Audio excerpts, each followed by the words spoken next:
Do you feel like talking to an alcoholic or drug-addicted person is like talking to a wall? This is because they are in denial, and we need to break the cycle. Stay till the end of the video and you'll get 4 steps how to deal with it.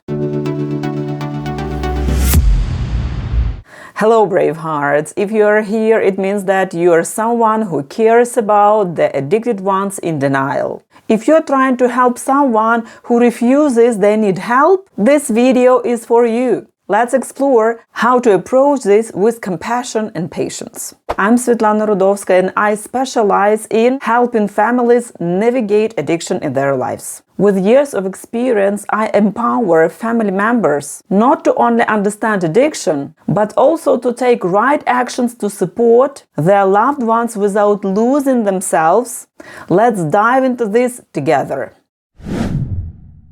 So, when you start talking about the recovery process or the rehabs with your addicted loved one, probably you see they roll their eyes and say something like, "Oh, I don't have a problem," or "I'm fine, I can quit anytime." And I know when you hear it, of course, it's heartbreaking. But you should know that 90% of people who struggle with addiction are in denial. So, denial in addiction is a common thing. I know it feels like a barrier that creates a wall of resistance, but denial, you should understand, it is a defense mechanism. Okay, let's see how it works. When your loved one denies they have a problem, so firstly, they want to avoid fear. They have lots of fears in their mind. They're afraid to lose their reputation. They don't want anyone, their relatives, friends, know about the problem. Secondly, they feel shame. I remember I was talking to one addicted one who said that he felt so ashamed that he got into the problem and he couldn't bear this, you see. And also they want to avoid the sense of guilt, which definitely comes with addiction because they absolutely understand that they've got a problem. And it's not just their problem. This problem influences all the family members, all the entire life. So they're afraid they've got into a trouble. And of course they feel shame when somebody knows about the problem. And of course, all of this situation is embarrassing. By the way, what's your experience with addiction denial? How did you try to reach the addicted one? Please share in the comments, it might help the others. So, if we talk about addiction denial, how can we break through and make progress? Here is what you need to do. Step 1.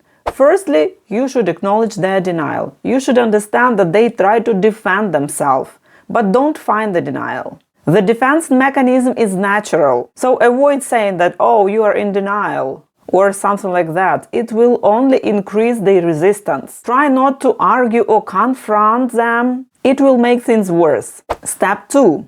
No matter whether the substance user is in denial or not, what can help you is setting some specific boundaries. The boundaries have to be in several spheres: in communication, in financial relationships, in the family environment, in the households, at least 4 spheres. If we talk about communication, the boundary can be something like no aggression, no accusation from all sides, and at the same time open and sincere communication. If we talk about finances, of course, family members should absolutely not invest in the addiction. What does it mean? It means no pocket money if we talk about the addicted children, or if it is a husband or partner, you should not cover their debts. Then if we talk about family environment, for example, one of the boundaries can be to create the clean, sober atmosphere at home. So there shouldn't be a bar in your house. Try even not to smoke, because all of this creates atmosphere which enables the addicted one to use. And if we talk about household issues, the boundaries should be something like to share chores, buying some food, necessities, tidying up the rooms, etc. By applying all these boundaries, you should explain to the substance user that you do it because you cannot accept any kind of harmful behavior. And of course, if someone breaks the limitations and the rules, All of this should show them that their actions have consequences. I remember one woman who talked about her husband. He was addicted to gambling and he had lots of debts, and all their marriage she was covering his debts till she got absolutely exhausted and empty. And when she started setting some limitations in their budget, in the sharing food, households, and all of those stuff, of course he understood that it's not comfortable for him. And of course, when she stopped paying off his debts, he faced some negative consequences.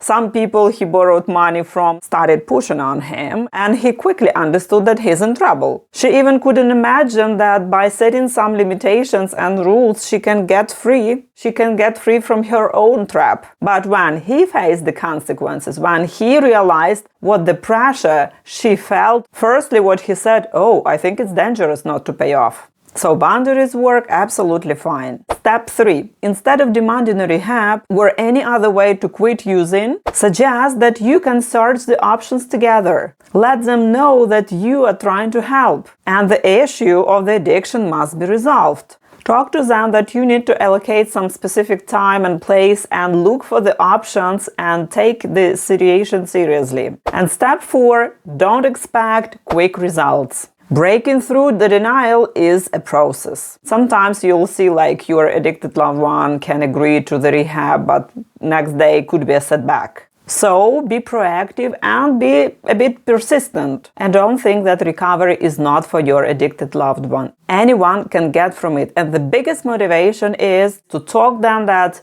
they deserve a better life.